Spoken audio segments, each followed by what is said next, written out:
สวัสดีค่ะวันนี้มาพบกับพี่ละออนะคะกับรายการพี่ละออมาคุยคลื่นเพื่อการศึกษาพระพุทธศาสนาและวัฒนธรรม 104.50 เมกะเฮิรตซ์วัดฝายหินนะคะก็สำหรับวันนี้เป็นวันเสาร์ที่ 27 ใช่ไหม27หรือ28พี่แป๊ววันนี้วันที่เท่าไหร่อ่ะวันนี้วันที่เท่าไหร่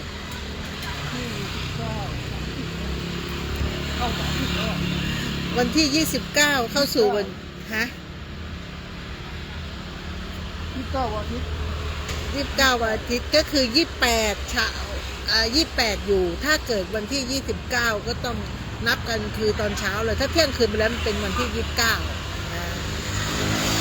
จะหลงลืมวันคืนเดือนนะก็เพราะอะไรเพราะวันหนึ่งนะคะยุ่งใครกดความห่วงใยจำวันเดือนปีไม่ได้เพราะว่าตอนยังเก็บร้านไม่เสร็จเลยนะก็ถึงเวลาจัดรายการก็เลยต้องจัดก่อนนะเพราะว่าสมองเนี่ยคิดอยู่เดียวว่าเดี๋ยวเราจะไปเติมน้ำมันที่ไหนนะเดี๋ยวเราจะไปรอที่ไหนวันนั้นเติมน้ำมันกว่าจะได้เติม5ปั๊มหลับทุกปั๊มคือพอไปถึงมีไหมเคยไหมที่แบบว่าพอไปถึงช่องที่เราจะต้องจ่ายที่เราจะได้น้ำมันเขามาเอาป้ายแปะใส่หน้าเราเลยว่าหมดโหมันเสียอารมณ์มากเลยนะอุตส่าห์อะไรนะอุตส่าห์รอตั้งแถวขบวนรอแบบรอพอมาถึงเราปุ๊บแปะดีเซลหมดไปอีกปั๊มไปต่ออย่างเงี้ยดีเซลหมดมันลมขึ้นนะบางทีแบบโอ้ยตายแล้วฉัน2 ชั่วโมง3 ชั่วโมงนะคะเดี๋ยวนี้นะคะมีเงินก็ไม่สามารถจะหาซื้อได้ง่ายๆนะเขาก็บอกก็จริงนะคะก็คือรัฐบาลก็พูดนะเราก็ไม่เข้าข้างรัฐบาลแล้วก็เอาความเป็นจริงทุกวันนี้นะคะรัฐบาลไม่ได้เราไม่ต้องไปเข้าข้างเราเอาความเป็นจริงว่าทุกคนพอมันเกิดภาวะที่มันเกิดสงครามขึ้นมาอย่างหนึ่งเลยนะคะเหตุปัจจัยเลยคือน้ำมันต้องขาดแน่ๆเพราะข่าวก็ออกอยู่แล้วเราก็ต้องเตรียมน้ำมันทุกคนประชาชนรัฐบาลจะบอกว่าอย่าตื่นตระหนกน้ำมันมีพอแน่นอนไม่ได้ตื่นตระหนกค่ะแต่หาถังแกลลอนไม่ได้หาถังแกลลอนไม่ได้อย่างพี่ละออกก็ไม่ได้ตื่นตระหนกนะมี2 แกลลอนก็ไปเติมมาทุกคนที่น้ำมันไม่พอเพราะทุกคนก็กลัวว่าเกิดเราไปธุระไปนู่นไปนี่แล้วน้ำมันมันขาดระหว่างทางเราจะทำยังไงจะไปต่อได้ไหมนะคะจะไปต่อได้ไหมเราก็ไม่แน่ใจนะคะพอเราไม่แน่ใจปุ๊บเราก็ต้องเติมน้ำมันให้เต็มถังอยู่ตลอดเวลาเราก็ต้องเอาแกลลอนมาใส่ไว้ไปไหนก็ต้องพกน้ำมันไปด้วยเพราะอะไรเผื่อไปข้างหน้าแล้วมันไม่สามารถที่จะเติมได้ปั๊ม1เติมไม่ได้ปั๊ม2เติมตายแล้วถ้าเกิดฉันไม่มีน้ำมันจะกลับบ้านได้ยังไงคนเรามันก็ต้องเตรียมพร้อมพอทุกคนคิดแบบเนี้ยคิดอย่างที่พี่เราเอาคิดทุกคนก็กักตุนน้ำมันในประเทศมันก็เลยไม่พอใช้นะคะเราก็ไม่ได้เข้าข้างแล้วเราก็ไม่เข้าข้างใครทุกคนเอาเขาเรียกว่าเอาตัวรอดอยู่ในภาวะเอาตัวรอดนะอย่างที่รัฐบาลบอกว่าต่อไปนี้นะต้องเลี้ยงเป็ดเลี้ยงไก่ปลูกผักนู่นนี่นั่นหรือคอนโดจะปลูกได้ไหมจะทำได้ไหมคือเขาพูดเหมือนกับว่าเราอยู่ในชนบทอยู่ในทุ่งอะไรนะเขาเรียกว่าท้องทุ่งนาทุ่งลาเวนเดอร์ที่จะวิ่งเหมือนหนังแขกไม่ใช่นะคะเราไม่มีพื้นที่ที่จะไปเลี้ยงเป็ดแล้วไม่มีพื้นที่ที่จะเลี้ยงไก่ผักอาจจะปลูกได้ใส่กระถางเล็กๆน้อยๆได้แต่เราไม่สามารถเลี้ยงปลาได้เลี้ยงไก่1 ตัวเลี้ยงหมูเลี้ยงไก่1 ตัวเป็ด1 ตัวไก่นี่ก็โอ้โหข้างบ้านคงเหม็นขี้ไก่คงจะแบบมันเขาเรียกว่าแก้ปัญหาด้วยปลายเหตุเขาเรียกว่าพูดเอาไว้ก่อนทุกคนนะคะเขาก็ปลูกอย่างบ้านพี่เราได้ปลูกมะนาว1 ต้นนะใบกะเพรา2 ต้นมันก็เบื่อนะเราจะทำอะไรกับมะนาวมีมะม่วง1 ต้นใบกะเพราเราจะผัดทุกวันไหมก็ไม่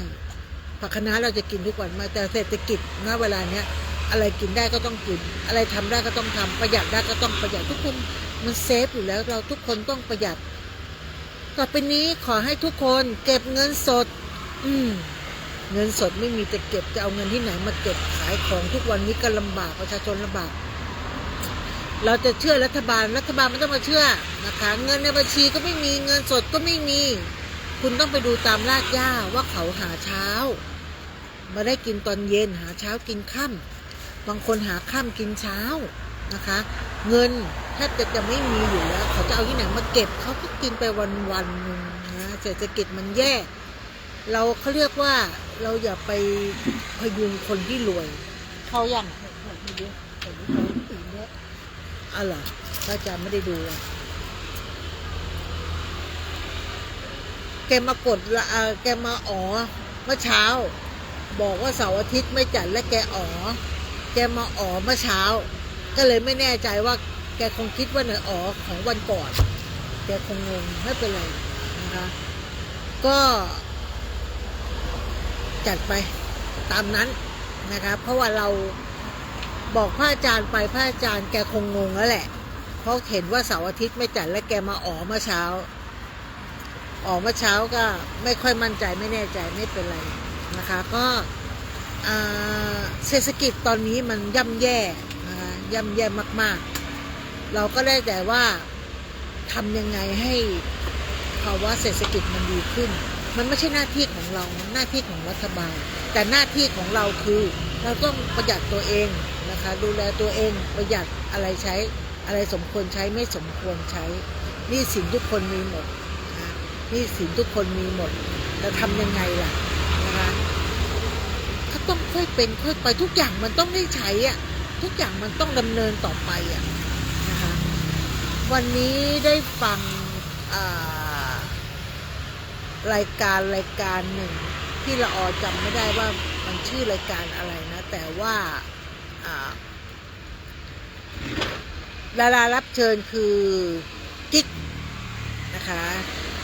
กิ๊กอะไรนะซุมุงกิ๊กนะคะแล้วก็พิธีกรเนี่ยก็เป็นใครวะลืมชื่อละก็สัมภาษณ์นะคะสัมภาษณ์แบบว่าทำไมคนเราเมื่อสมัยก่อนเป็นมายังไงตอนนี้ทำไมถึงดังแกให้ปรัชญาได้ดีมากนะปรัชญาที่ดีมากๆเลยลองไปฟังได้นะคะเอารายการอะไรที่เราจำไม่ได้เดี๋ยวพรุ่งนี้พี่ละออจะมาบอกแล้วกันนะให้ไปย้อนฟังดูว่าเป็นปรัชญาชีวิตปากิ๊กนี่ตอบปรัชญาชีวิตได้ดีมากๆเขาบอกคนเราเนี่ยมันเกิดมาเนี่ยมันเท่ากันหมดทุกอย่างป่าเขาก็บอกว่าเขาก็เคยอยู่ในตระกูลที่ร่ำรวยนะแล้วก็อยู่ๆก็พ่อเขาก็โดนหักเมื่อก่อนนี้เขาเป็นเจ้าของพ่อเขาเป็นเจ้าของนมยี่ห้อหนึ่งนะคะแล้วคันเนี้ยพอแกทำพี่เราก็เคยกินนมยี่ห้อนี้นะบอกว่าพ่อก็ทำธุรกิจอันนี้มาดีมากเลยอยู่มาวันนึง เจ้าของธุรกิจคนเดิมตอนแรกก็ทำไม่ดีเขาก็เลยมาให้พ่อของปากิ๊กเนี่ยทำต่อปากิ๊กก็เลยมาทำกับพ่อของปากิ๊กก็เลยไปทำกับเพื่อนนะคะคราวนี้ก็ไปดูแลเข้าไปจัดการนู่นนี่จนมันเติบโตนะคะเติบโตในชื่อเสียงของแบรนด์นั้นนะคะก็ทำมาเรื่อยๆอยู่มาวันหนึ่งเจ้าของแบรนด์เดิมมันก็คือหักหลังแหละมาเอาคืนนะคะมาเอาคืนก็เขาก็บอกพ่อเขาก็คงแบบคิดไม่ถึง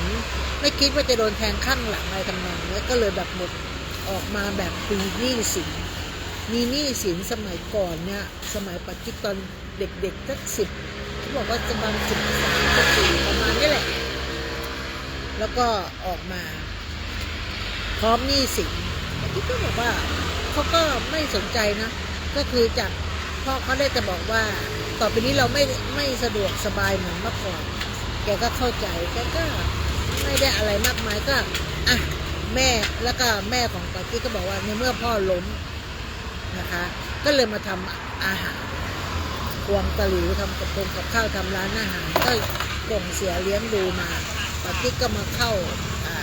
เรียนที่มหาลัยในกรุงเทพก็คือเพราะช่าง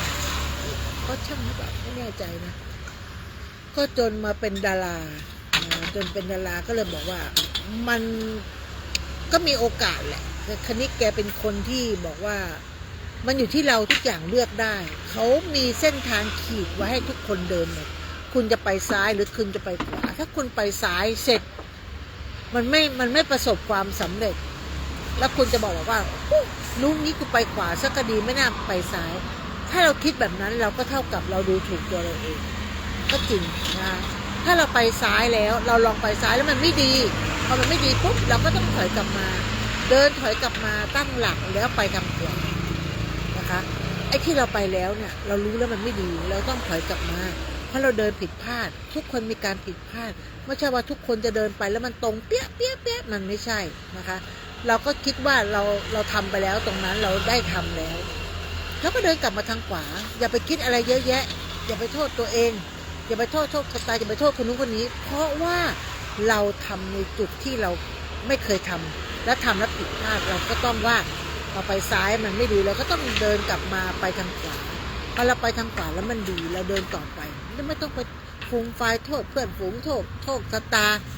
เรากำหนดด้วยตัวเราเองเราก็เดินต่อไปคราวนี้พอเราเดินไปปุ๊บทุกคนน่ะเรียนมาเนี่ยหวังว่าอยากจะทำงานให้ถูกต้องตามจริตที่ตัวเองเรียนมานะคะตามจริตที่ตัวเองอยากเรียนมานะสวัสดีค่ะพี่ศรีนะคะตามจริตของตัวเองที่เรียนมาแต่บางคนเนี่ยเรียนมาสายนี้แต่ไม่สามารถที่จะทำงานสายนี้ได้ก็เปลี่ยนสายอื่นไปเขาต้องบอกว่าคนเราเนี่ยรักในสิ่งที่ทำในสิ่งที่ชอบนะแต่ครั้นี้รักในสิ่งที่ทำคือเราอาจจะไม่ชอบก็ได้นะคะเราอาจจะไม่ชอบแต่รักในสิ่งที่ทำเราไม่ชอบสิ่งเนี้ยแต่เราจำเป็นต้องทำเพื่อดำรงชีวิตของเราหรือเพื่ออนาคตของเราเราก็ทำแล้วเราต้องรักมันจะได้เดินก้าวถ้าเราเกลียดมันแล้วเราทำมันเราจะทำได้ดีไหมมันทำไม่ได้ดีหรอกนะคะเราต้องรักในสิ่งที่เราทำอยู่ณตอนนี้ไอ้สิ่งที่เราชอบเนี่ยเราไม่ได้ทำนะไอ้สิ่งที่เราชอบมันไม่ได้ทำเราก็เก็บเอาไว้มันชอบมันในใจวันข้างหน้าถ้ามันมีโอกาสนะคะมันมีโอกาสที่จะทำในสิ่งที่ชอบแล้วเราค่อยกลับมาทำได้วางรากฐานตัวเองให้ดีก่อนเหมือนกับมีรุ่นน้องคนหนึ่งที่เป็นลูกค้าเขาพูดว่าเขาไปอ่านหนังสือของเป็นอะไรเขาเรียกนะวิจัยของเมืองนอกนั่นแหละเขาบอกว่าคนเราเนี่ยจบการศึกษามาทุกคนจบมาเนี่ยอันแรกเลยที่เขาจะดูอันแรกเลยนะเขาก็จะบอกกับน้องๆทุกคนว่าแกตอนนี้แกเป็นอาจารย์แล้วเนาะจะบอกลูกศิษย์ทุกคนว่าจบไปเนี่ยเกรดเฉลี่ยถามว่ามีผลกับการทำงานไหมมีแน่นอนเพราะว่าเราเดินเข้าไปปุ๊บเราจะไปสมัครงานเขาบอกสมัครงานครั้งแรกให้ไปสมัครงานที่ฐานมั่นคงนะคะเขาดูเกรดโอเคเกรดเราได้นะเกรดเฉลี่ยเราได้แน่นอนเขาก็จะดูเกรดพอดูเกรดปุ๊บเขารับเราเข้าทำงานอันนี้คือประสบการณ์คือเกรดดีนะคะรากฐานของบริษัทดีเราก็ทำต่อไปเราอาจจะทำสักตามประสบการณ์ทำสัก1 ปี2 ปีถ้ามันไม่ใช่มันไม่ถูกจริตกับเราไม่ในสิ่งที่เรารักแต่มันเป็นสิ่งที่เราชอบหรือไม่ชอบกันแล้วแต่นะคะแต่เราต้องทำเพื่ออะไรเพื่อยังชีพของตัวเองเราก็ทำไปมันไม่ใช่เราก็ต้องถอยออกมาคราวนี้ประสบการณ์ในการทำงานอันนั้นบริษัทที่คุณผ่านงานมาครั้งแรกเขาจะดูครั้งแรกเลยว่าสิ่งที่คุณผ่านประสบการณ์อันนั้นมาคือบริษัทอะไรนะคะแล้วเกรดของคุณเขาก็เลยพอเราไปที่ใหม่เขาจะถามเลยว่าทำไมคุณอยู่บริษัทที่มั่นคงแล้วคุณถึงได้ออกทำไมคุณถึงนู่นเราก็จะบอกว่าทุกคนมันมีการพัฒนามีความก้าวหน้าเราอยากก้าวหน้ามากกว่านี้เราก็พูดไปในเหตุผลหรือเราอาจจะไปทำในสิ่งที่เรารักเราอาจสิ่งที่เราชอบนะคะเราเลือกงานใหม่เพราะว่าอันนั้นคือสิ่งที่เรารักที่จะทำแต่สิ่งที่ชอบมันไม่ใช่อันนั้นคือรากฐานนะคะ บางคนเนี่ยทำงานทำไปแล้วมันไม่ใช่อ่ะพอมันไม่ใช่เราออกมาเยอะแยะมากมายที่เรียนเสร็จไม่เคยชอบในเขาเรียกว่าอะไรนะไม่เคยได้ในสิ่งที่เราอยากใฝ่ฝันไว้เหมือนพี่ละออเนี่ยพี่ละออใฝ่ฝันแบบ คือไม่ได้ชอบค้าขายอะไรขนาดนั้นนะเราเรียนมาที่เราอยากทำงานอยากเขาเรียกว่าอยากอยู่ในชุดยูนิฟอร์มนะคะอยากอยู่ในชุดยูนิฟอร์มอยากนั่งเก้าอี้และนั่งโต๊ะทำงานอยู่มาวันหนึ่งความฝันนั้นคือความฝันของเด็กๆพอเราไปทำจริงๆแล้วมันไม่ใช่อ่ะมันเราไปเป็นลูกน้องเขาเป็นลูกจ้างเขามันไม่ใช่งานของตัวเองที่เราเอาเลยว่ากลับถอยหลังกลับมานะคะลึกๆเรามานั่งคิดตัวเองเราคงจะชอบนะชอบในสิ่งที่แบบมันเป็นเราเห็นพ่อเราทำราชการแต่แม่เราเป็นแม่ค้านะคะเราก็เลยคิดว่าแม่ค้านั่นเป็นอะไรที่เราเจอลูกค้านู่นนี่สรุปแล้วที่เราเรียนการตลาดประชาสัมพันธ์ที่เราชอบพูดที่เราชอบค้าขายนะคะเลยย้อนกลับมาที่ว่ารักในสิ่งที่ชอบในสิ่งที่ทำตรงนี้ให้ดีนะมันก็จะหาตัวตนของตัวเองมันก็ไม่ใช่ได้ง่ายๆนะเหมือนกันนะคะทุกวันเนี้ยเศรษฐกิจมันแย่ความคิดของคนเรามันก็จะคิดฟุ้งซ่านนะคะบางคนแบบว่าคิดซ้ำแล้วซ้ำเล่าบางคนบอกว่าก็พูดได้เมื่อก่อนที่เราเคยคิดว่าเราลำบากเราทำไมเราไม่ผ่านวิกฤตตรงนั้นไปให้ได้แล้วทำไมเรามีหนี้สินทุกคนมีหมดแต่ถ้าเราลดทิฐิลดความกิเลสลงนะคะลดกิเลสให้มันลงมาเห็นใครมีอะไรอยากได้เห็นใครทำอะไรอยากทำถ้าเราลดตรงนั้นมาลดมาเรื่อยๆแล้วเราไม่มองตรงนั้นเราสามารถที่จะแก้ปัญหาได้อย่างนิดอย่างหน่อยแต่เหตุปัจจัยบางอย่างมันมีความจำเป็นที่จะต้องใช้ในเหตุการณ์ต่างๆเราก็ต้องดูในส่วนของเรานะคะในภาวะของเราว่าเราพอจะมีวุฒิภาวะที่จะแก้ไขปัญหาตรงนั้นได้มากน้อยเพียงใดนะเท่านั้นเองทุกอย่างมันก็มีทางออกมาแต่พี่ละออก็เหมือนกันทุกคนเครียดหมดทุกวันนี้ยิ่งหนักก็เลยหนึ่งอะไรก็แพงเ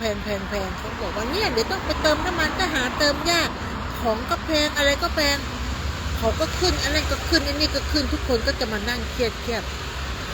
แต่พี่ละออคือทุกอย่างยังเหมือนเดิมนะคะเราก็ไม่ได้ขึ้นค่าของซึ่งจริงๆแล้วค่าน้ำมันก็ขึ้นค่าถุงก็ขึ้น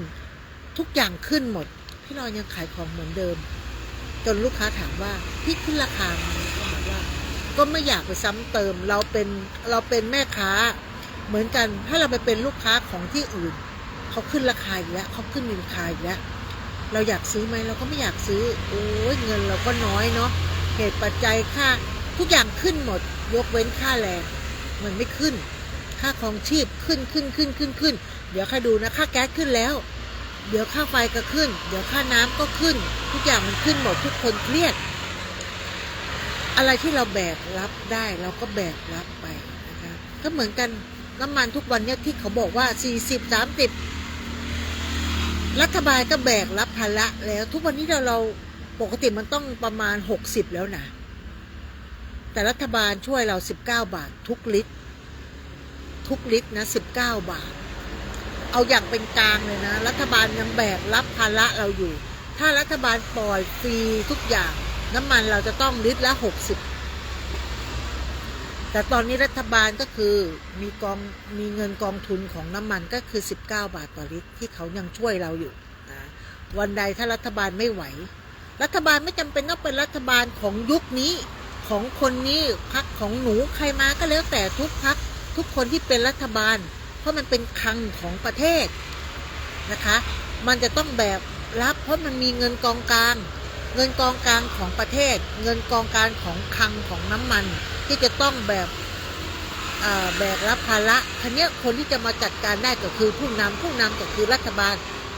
ก็คือใครที่เป็นนายกคนนั้นทุกคนจะต้อง มาทำระบบอย่างนี้ทุกคนนะคะ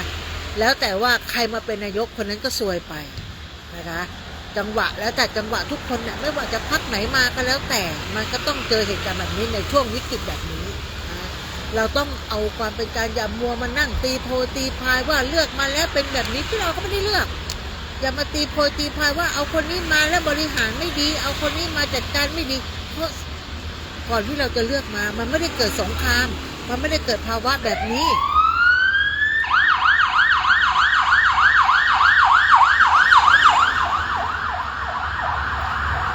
มันไม่ได้เกิดภาวะแบบนี้นะคะเราก็ต้องเอาใจเป็นกลางนะคะเราต้องอยู่กับมันให้ได้เราต้องแบบทำตัวปล่อยวางอะไรอย่าไปกระโตกอย่าไปกระตากเพราะว่ากระโตกกระตากไปมันก็ไม่ทำให้ชีวิตเราดีขึ้นมันมีแต่ความเครียดสะสมนะคะเครียดสะสมมันทำให้เราบั่นทอนนะคะมันจะทำให้เราเป็นซึมเศร้าทุกคนเนี่ยที่เราเอามาขายของแม่ค้าแต่ละคนเครียดเนี่ยอันนี้ก็แพงอันนี้ก็แพงแต่ที่เราเอาแบบเฉยๆปล่อยวางอะไรจะเกิดก็ต้องเกิดนะของมันจะขึ้นมันก็เป็นกลไกของมันเดี๋ยวมันขึ้นได้มันก็ต้องลงได้แต่เราอยู่ตรงเนี้ยเราทำอะไรได้เราก็ทำนะเราก็ไม่ไปซ้ำเติมลูกค้าของเราเท่านั้นเองเราได้กำไรน้อยลงหน่อยช่างมันหนี้สินไม่มีจะจ่ายเราก็ต้องหาทางตรงนั้นตรงนี้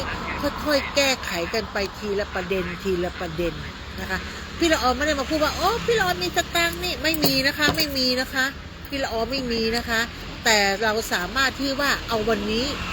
แก้ไขเป็นวันนี้ให้มันได้ไปทีละวันทีละวันนะคะแก้ไปแต่ถ้าเราไปโวยวายเอาเราไปคิดการอีก10 วันเราจะเอาที่ไหนอีก15 วันเราจะเอาที่ไหนนะคะอีก15 วันเราเอาที่ไหนเราไปคิดล่วงหน้าปุ๊บเราแก้ไขอะไรไม่ได้เลยวันเนี้ยเอาวันเนี้ยเอาคืนนี้เอาวันนี้แล้วก็พรุ่งนี้เราจะเดินต่อไปยังไงคิดมากเดี๋ยวพรุ่งนี้ก็เช้าพอเช้าปุ๊บมันก็จะผ่านไปอีก1 วันแล้วก็แก้ไขวันนี้ให้มันมีความสุขให้มันได้อยู่ตรงนี้ให้มันได้ก่อนแล้วพรุ่งนี้เราค่อยว่ากันพอถึงวันพรุ่งนี้ปุ๊บเมื่อคืนนี้เราแก้ไขตรงนี้ไปได้นิดนึง10%มันก็ยังถือว่าได้แก้แต่ถ้าเราไม่ได้ลงมือทำไม่ได้แก้อะไรสักอย่าง10% 100%มันยังอยู่เต็มเหมือนเดิมนะคะเราแก้ปัญหาแก้ไขปัญหาของเราได้ 5% เราก็ถือว่าเราได้แก้ได้ทำเหมือนคนบางคนบอกไม่ได้ลงมือทำเลยก็โวยวายนู่นนี่นั่นคุณลงมือทำหรือยังคุณแก้ไขหรือยังเราไม่ต้องไปมองว่ารัฐบาลเขาจะรวยล้นฟ้ายังไงคนนู้นคนนี้จะรวยยังไง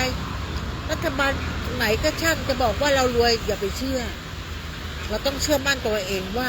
เราหากินได้ยังไงเรามีวิถีชีวิตของเรายังไงเศรษฐกิจมันจะดีต่อเมื่อมีคนมาซื้อของเรานักเที่ยวเข้ามาเราอยู่ตรงนี้ดีกว่าให้ทุกอย่างมันเดินไปได้ดีนะคะคุณจะเป็นทั้ง10 สมัย20 สมัยใครจะรวยล้นฟ้าเขาก็ไม่ได้มาช่วยให้เรารวยวันนี้รัฐบาลนี้เข้ามาปุ๊บอุ้ยทำผมจะทำให้คุณรวยจนกลัวคุณเป็นยัน4 สมัยฉันก็อยู่เท่านี้ฉันก็ไม่ได้รวยคือคุณไม่ได้ยื่นมือมาช่วยอ้าวบ้านนี้ไป1 ล้านบ้านนี้ไป1 ล้านแล้วฉันรวยขึ้นทุกอย่างมันต้องทำมาหากินนะคนไหนไม่ได้ค้าขายก็ทำงานทำในหน้าที่ของตัวเองอย่าไปนั่งภูมิใจอย่าไปนั่งโอ้เพราะระบบแบบนี้เพราะมันเป็นแบบนี้เพราะถ้าเราเอาเรื่องการเมืองมาไว้ในหัวมากๆไม่ต้องทำมาหากินอะไรแล้วไม่ต้องตั้งหลักแล้วเอาสมองอนาคตของเราเนี่ยคิดดีกว่าว่าเราจะแก้ไขตัวเราเองยังไงเราจะแก้ไขวิกฤตที่มันเกิดขึ้นเฉพาะทางแต่ละวันแต่ละเวลาได้ยังไงเราไม่ต้องไปพึ่งคนอื่นเราพึ่งตัวเราเองตนเป็นที่พึ่งแห่งตนที่เราจะพูดไว้ตลอดเลยแล้วทุกวันนี้นะคนนั้นอย่างนั้นคนนี้อย่างนี้เรานิ่งไว้ให้มากที่สุดเพื่ออะไรเพื่อตัวเราเองไม่ได้เพื่อคนรอบข้างเพื่อคนอื่นเพราะคนอื่นคนรอบข้างเขาก็ต้องเอาชีวิตของเขาก็รถมันชนเมื่อกี้นี้ไม่ใช่เหรอก็รถแบบไอ้รถหลอมันวิ่งว่างแล้วมันก็ของกระเด็นเสร็จแล้วเราก็ต้องเอาตัวเราให้รอดทุกคนต้องเอาตัวของเขารอดอยู่แล้วแต่ละคนเขาก็ต้องครอบครัวนี้เขาก็ต้องเอานี่ทุกคนลำบากหมดณเวลานี้แต่ลำบากของคนเรามันไม่เท่ากันนะคะบางคนล้มบนฟูก บางคนล้มกับกระดาษบางคนล้มกับพื้นถนนที่มันเจ็บแต่ก็ล้มเหมือนกันนะคะแค่ว่ามันอยู่ที่มันอยู่ที่ภาวะของแต่ละคนชีวิตของแต่ละคนบางคนเนี่ยเกิดมาเนี่ยวางรากพ่อแม่วางรากฐานไว้ให้ลูกเนี่ยอย่างแน่นหนาลูกจะทำต่อไหมถ้าลูกคนนั้นทำต่อธุรกิจของพ่ออนาคตเรารู้ได้เลยว่าเขารวยแน่นอนแต่ถ้าพ่อแม่ปู่ย่าตายายไม่ได้ทำรากฐานมาให้เราแล้วเราอยู่ในเจเนอเรชันนี้ทำยังไงให้ลูกหลานเราอยู่สบายเราก็ต้องทำรากฐานให้มั่นคงอาจจะเป็นตอหม้อเล็กๆไม่จำเป็นต้องเป็นตอหม้อใหญ่ที่รากฐานมันแข็งแรงขนาดนั้นนะ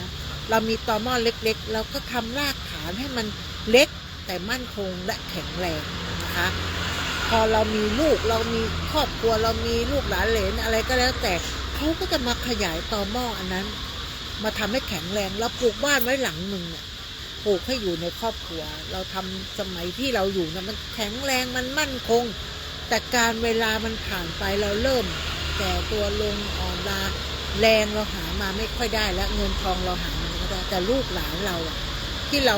สอนเขาเราส่งเสียให้เขาเลี้ยงดูเขาก็ไปสร้างครอบครัวของเขาแต่ในบ้านหลังนี้อาจจะมาอยู่กับเรามาทำให้มั่นคงขึ้นเพราะเขามองเห็นไงเพราะพ่อแม่สร้างรากฐานไว้เขามั่นคงแค่ไหนนะคะถ้าเราทำให้เขาเราอาจจะทำให้เขาไม่มั่นคงก็ได้อาจจะเป็นแค่เขาเรียกว่าไม้ไผ่เล็กๆที่ไม่ค่อยมั่นคงอะไรเท่าไหร่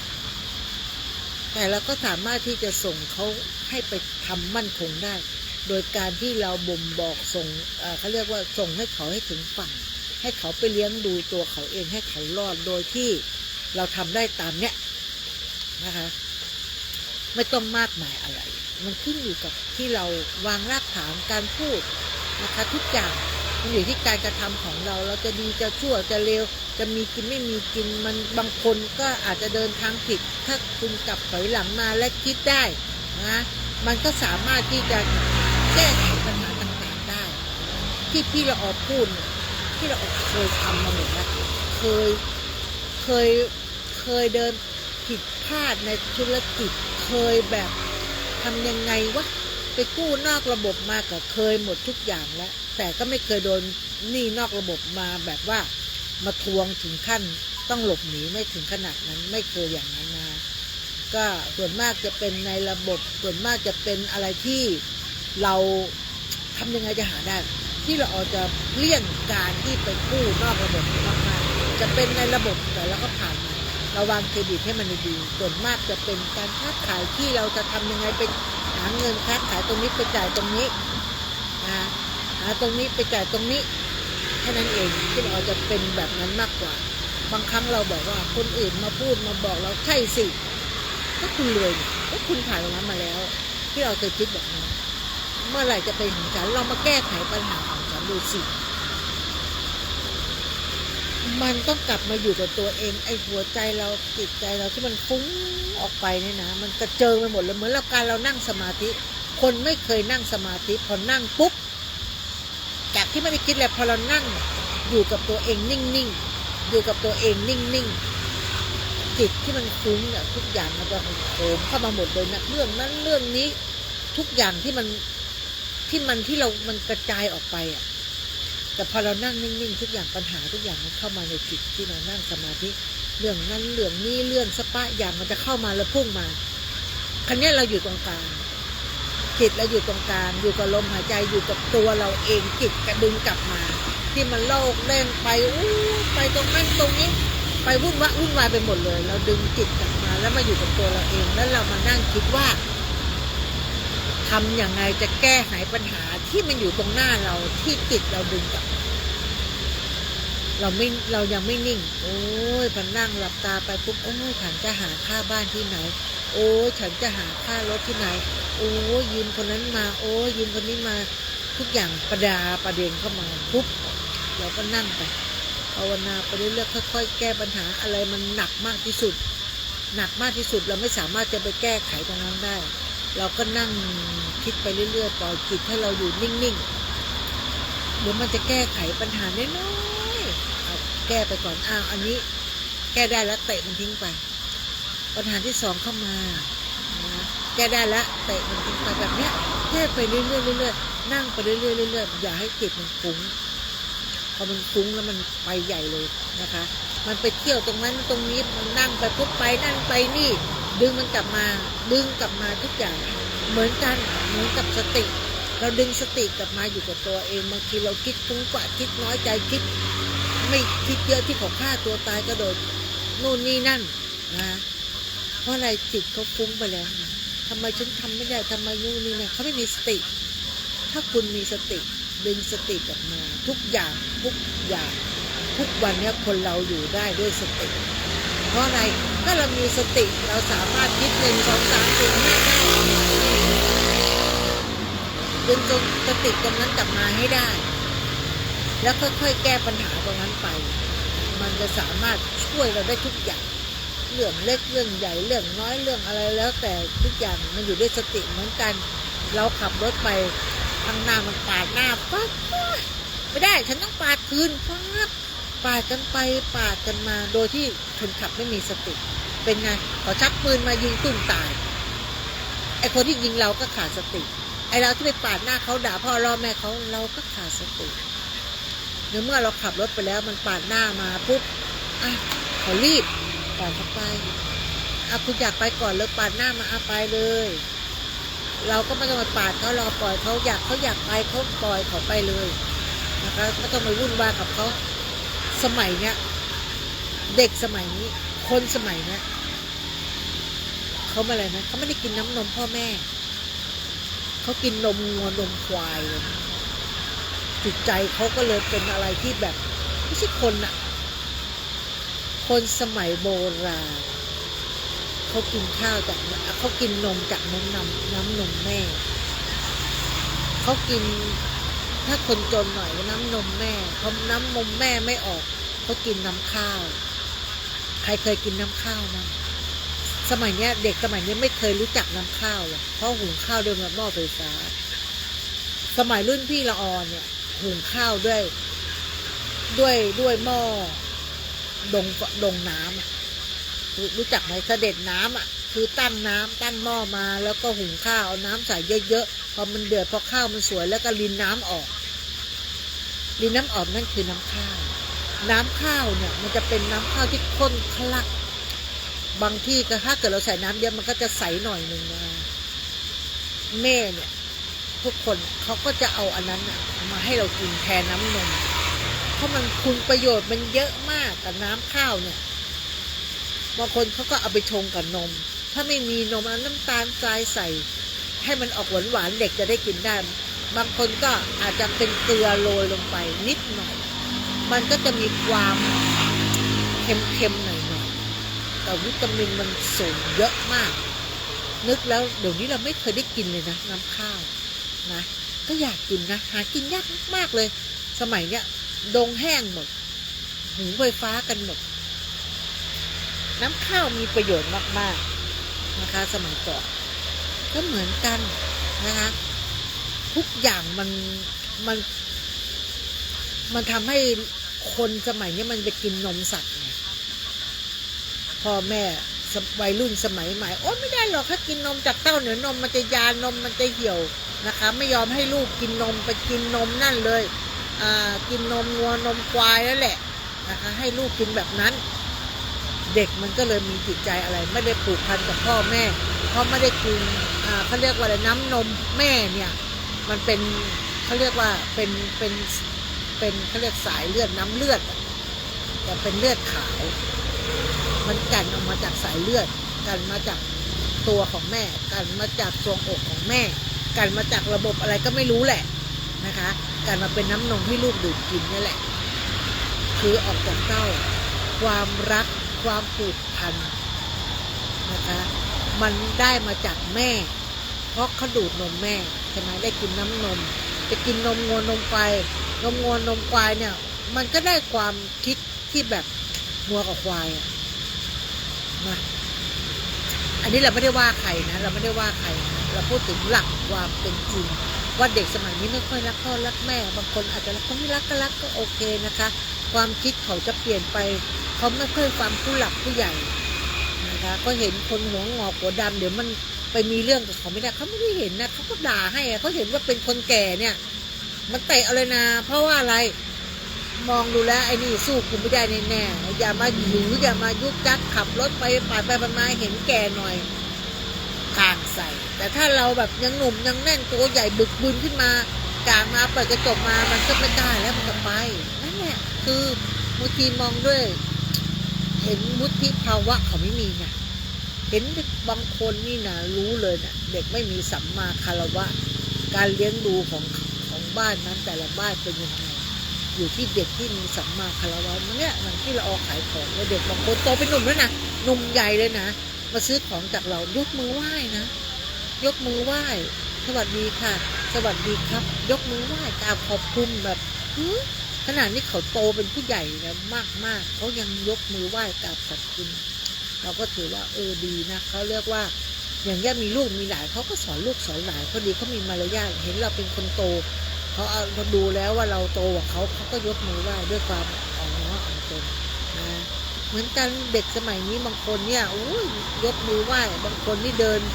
เจอหน้ามันเดินผ่านหัวมันแทบไม่รู้จักเราเลยเราไปบ้านกับพ่อแม่เป็นเพื่อนเงี้ยลูกหลานผ่านมามันเห็นเราเนี่ยมันเดินหนีไปแบบผู้ใหญ่มาบ้านก็ยกมือไหว้พ่อแม่มันก็ไม่สอนมันก็ขึ้นอยู่แต่ละบ้านนะเราสั่งสอนลูกเรายังไงลูกก็จะได้ยังไงนะบางทีก็อาจจะแบบวัยรุ่นสมัยใหม่เลี้ยงแบบเลี้ยงบางทีเลี้ยงเปิดตำราเลี้ยงอ่ะมันไม่ได้เอาความเข้าใจเอาความรักเอาความที่แบบบางคนอยากมีลูกก็มีไปนั้นคิดว่าจะผูกมัดผู้ชายได้ผูกมัดผู้หญิงได้เลี้ยงแบบตามมีตามเกิดเด็กเกิดมาปุ๊บไม่ได้รับความอบอุ่นเห็นพ่อแม่ก็ทำตามพ่อแม่นั่นแหละตามมีตามเกิดในสังคมไทยมันถึงได้มีแบบอะไรก็ไม่รู้ไงแต่ถ้าเกิดเราเลี้ยงลูกแบบให้ความรักความอบอุ่นให้ความรู้นะคะอะไรดีไม่ดีก็เด็กที่เกิดมาก็จะดีจากคนรัก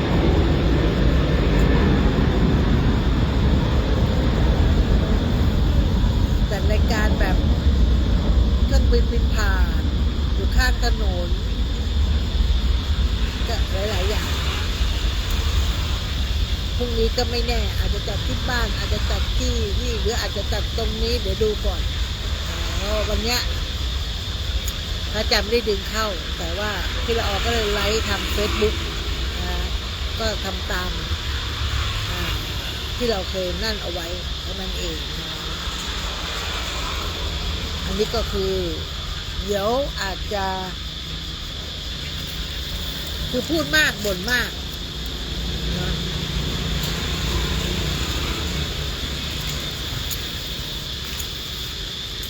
บางทีไลฟ์ไปเนี่ย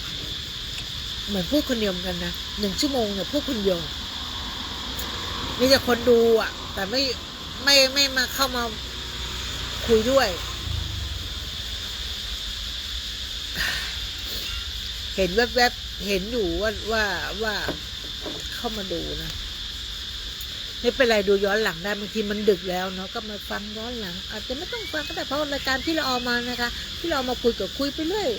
คุยสเปะสปะนะคะมีอะไรก็คุยกันไปเหมือนน้ำมันเนี่ยน้ำมันก็ขึ้นเอาแก๊สก็ขึ้นบางเจ้าขึ้น10 บาทบางเจ้าขึ้น5 บาททุกอย่างมันค่าครองชีพมันสูงขึ้นอะไรที่เราประหยัดได้ก็ประหยัดอะไรที่เรานั่นได้ก็ดูแลกันไปนะตามเหตุปัจจัยนะคะโอ้ยเล็บฉันก็ยาวไวจังก็ไม่ถอดเล็บละก็อีกอีกประมาณเกือบ20 นาทีเนาะ40อีก20 นาทีอีก20 นาทีจะคุยเรื่องอะไรดีคุยไป ตอนนี้นะคะอากาศร้อนมากๆกดไลค์กดไลค์กดไลค์แต่ไม่มาคุยกันพี่ละอองก็ไม่รู้จะคุยอะไรแล้วเนี่ยไม่รู้จะพูดอะไรแล้วเนี่ยก็20 นาทีเนี่ยบางทีแบบพูดเหมือนผีบ้านนะคุยคนเดียวอะนั่งคุยพูดอยู่คนเดียวไม่รู้จะพูดเรื่องอะไรตอนนี้ก็คุยได้แค่อะไรนะการบ้านการเมืองก็ไม่ได้นะเดี๋ยวช่องจะโดนปิด เขาห้ามพูดนะการเมืองน่ะพี่ละออก็ไม่ได้พูดนะการเมืองนะพูดไม่ได้ขนาดพูดไม่ได้นะเอาไปสักครึ่งชั่วโมงไม่พูดเยอะไม่ได้นะเดี๋ยวช่องของวัดจะโดนปิดนะคะเขาก็จะมีมาเพลงยังเปิดไม่ได้เลยถ้าเกิดว่ารายการช่องที่พี่ละออจัดนี้นะเปิดเพลงได้นะพี่ละออ3 ชั่วโมงจัดเลยเต็มเปิดเพลง 3 ชั่วโมงนี่ไม่อะไรนะเปิดเพลงคุยเรื่องเพลงพี่ละออว่าม่วนถ้าคืนที่เปิดเพลงได้นะเพราะว่าเราเป็นคนชอบเพลงไงชอบร้องเพลงชอบนู่นนั่นแล้วสามารถจะคุยเรื่องนั้นเรื่องนี้โยงได้หมดนะโยงได้หมดแล้วตอนนี้จะพูดในการเมืองเต็มมันพูดไม่ได้นะพูดไม่ได้เอาแค่ก้มแก้มเอานะคะก้มแก้มนิดหน่อยเอาโอ้ไออย่างนี้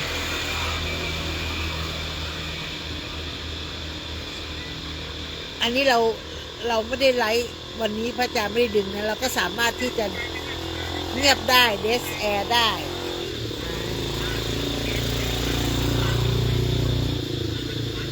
แต่ถ้าคนที่ดูทาง Facebook ก็ยังเห็นอยู่นะผมก็ล่วงดีจังเลยเดี๋ยวเราไม่ต้องไปสาบ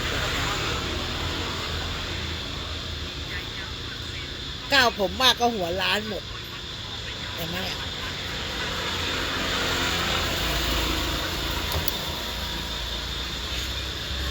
กดไล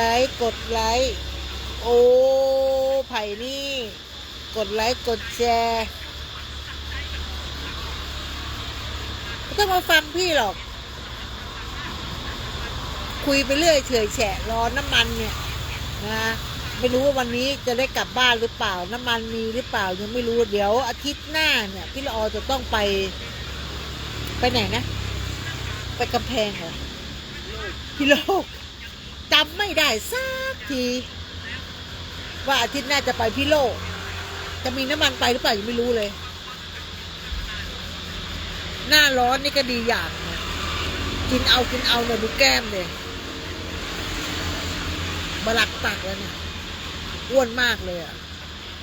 น้ำหนัก70แล้วมั้งเนี่ยตอนนั้นลดมา67แล้วตอนเนี้ย70แน่ๆเลยไม่ได้ช่างกินค่ะเมื่อวานนี้ก็ข้าวเหนียวอะไรนะข้าวมันข้าวเหนียวข้าวมันทำเองอีกต่างหากทำเองหวานมันอร่อยอ้วนได้ใจจะให้พี่คุยเรื่องอะไรเนี่ยตอนนี้ไม่รู้จะคุยเรื่องอะไรแล้วเนี่ยอีก15 นาทีใช่ไหม15 นาทีจะออกก่อนไม่ได้ไม่รู้จะพูดอะไรแล้วไงหมดคำซิว่าวหมดคำซิว่าวเดี๋ยวพรุ่งนี้ถ้าเกิดว่าดึงเข้ารายการวิทยุนะกลับมาพูดเรื่องเดิมเรื่องอะไรเรื่องน้ำมัน เรื่องน้ำมันวันนี้เราพูดเรื่องคนที่คิดเยอะนะคนที่คิดเยอะอาจจะเป็นโรคซึมเศร้าเป็นอะไรนะเป็นโรคซึมเศร้าแบบก็บางคนนี่ช่วงนี้เป็นช่วงสอบของมหาลัยเนาะก็เขาสอบเสร็จกันหมดแล้วล่ะปิดเทอมแล้วสอบเสร็จกันหมดละก็มีนักท่องเที่ยวอย่างเดียวนะที่พี่ละออขายของเนี่ยมีแค่นักท่องเที่ยวเด็กก็มีน้อยมากมากก็เลยเป็นอะไรที่พอมีเวลาบ้าง ความรู้สึกว่าเดี๋ยวไปไกลๆหน่อยสิมันโอ้ยเน้นก็ไปชั่งน้ำหนักดูแล้วนะอ้วนมากเลยอีก2 วันพรุ่งนี้พี่เราจะจัดอยู่นะไม่ใช่ว่าไม่จัดนะเพราะว่าเว้นมาเสาร์อาทิตย์ที่แล้วพี่เราไปน่านนะไปน่านไปแจกของที่พี่ละออเคยไปแล้วครั้งเนี้ยมันฝนตอนนั้นไปน่านฝนมันตกหนักตก3 วัน 3 คืนเลยออกจากดอยแทบไม่ได้แล้วก็มีผู้ใหญ่นะคะที่ไปด้วยกันเนี่ยที่นับถือกันนี่แหละเขาก็เลยบ่นว่าขอให้ออกจากดอยนี้ได้นะก็จะไปบริจาคของให้สำเร็จถึงเด็กๆที่ไม่ได้รับในวันนั้นนะเขาก็เลยไปเราก็เลยไปทำก๋วยเตี๋ยวนะครับพี่โตก็ไปทำก๋วยเตี๋ยวเลี้ยงเด็กๆนะคะทำก๋วยเตี๋ยวแจกขนมนะแจกเสื้อผ้านี่นั่นคือหลายอย่างนะแล้วก็กลับมาก็ไปแถวอะไรนะติดชายแดนลาวไทยที่เราไปลาวนั่นคืออะไรนะฝั่งห้วยโกนเราก็ไปที่ห้วยโกนนะห้วยโกนก็ไม่มีอะไรนะไม่รู้ไปทำไมเราก็ไปยืนมองว่าอันนี้คือติดชายแดนไทยอันนั้นคือฝั่งลาวนะห้วยโกนที่เขาไปกันส่วนมากไปซื้อของป่านะเขาจะมีของป่าพี่รอไม่ได้หรอกเพราะว่าไปเห็นสัตว์อันนี้เราไปตอนเย็นเนาะเขาบอกว่าถ้าเกิดว่าเต็มตลาดเนี่ยคือต้องช่วงเช้าประมาณตี 5ตื่นไม่ไหวนะก็ขนาดอย่างนั้นเราก็ไปเห็นเห็นแล้วก็ตัวอะไรนะตัวเม่นตัวตุ่นไม่ซื้อ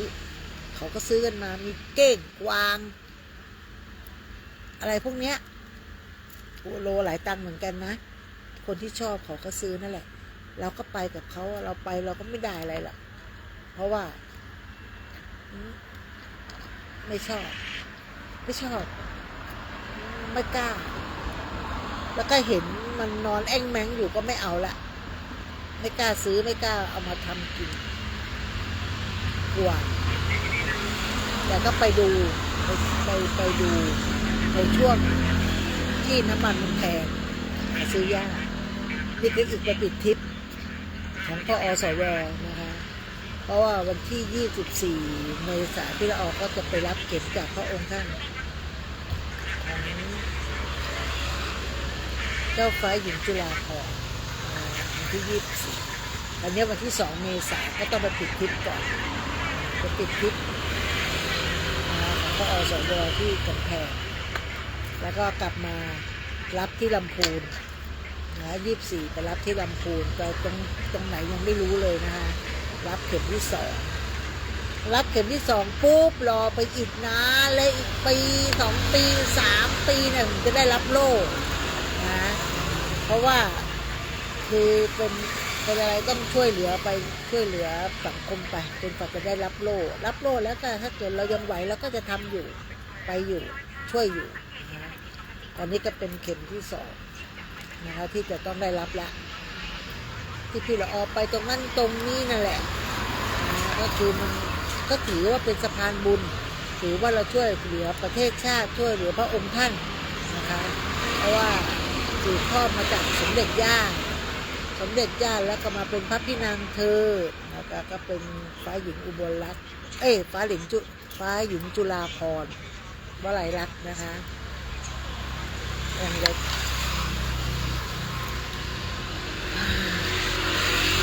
วันนี้ขอออกก่อนได้ไหมวันนี้ขอออกก่อนแล้วกันนะคะเพราะว่าไม่รู้จะพูดอะไรแล้วไม่อยากดูหน้าตัวเองที่มันแบบอ้วนมาก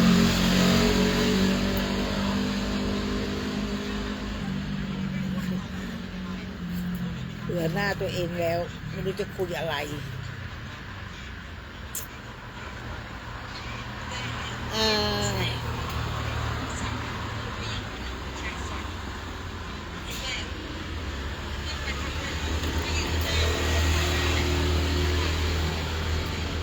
มองดูก็หัวร้านหมดแล้วเนี่ยไม่รู้จะคุยอะไรแล้วอ่ะ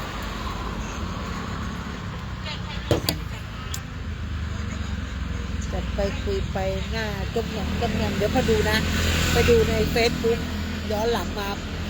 เต็มจอเลยแบบ หน้าดำเต็มจอบางทีบางภาพก็อ้าปากบางภาพที่มันอยู่ในสตอรี่อ่ะอะไรก็ไม่รู้อ่ะ Facebook ก็ใจร้ายมากเลยอ่ะร่ำลากันดีกว่านะคะแล้วออกก่อน5-6 นาที9 นาที10 นาทีนั่นแหละนะเดี๋ยวต้องเก็บของล้างของอีกนะเดี๋ยวมันจะดึกมากกว่านี้นะคะไม่ขอล่ำลานะคะไว้พบกันใหม่พรุ่งนี้นะคะกับรายการที่ละออมาคุยขึ้นเพื่อการศึกษาพระพุทธศาสนาและวัฒนธรรม 104.50 เมกะเฮิรตซ์วัดฝายหินนะคะเดี๋ยวขอเก็บร้านก่อนนะคะขอเก็บร้านออกก่อน10 นาทีบ๊ายบายค่ะ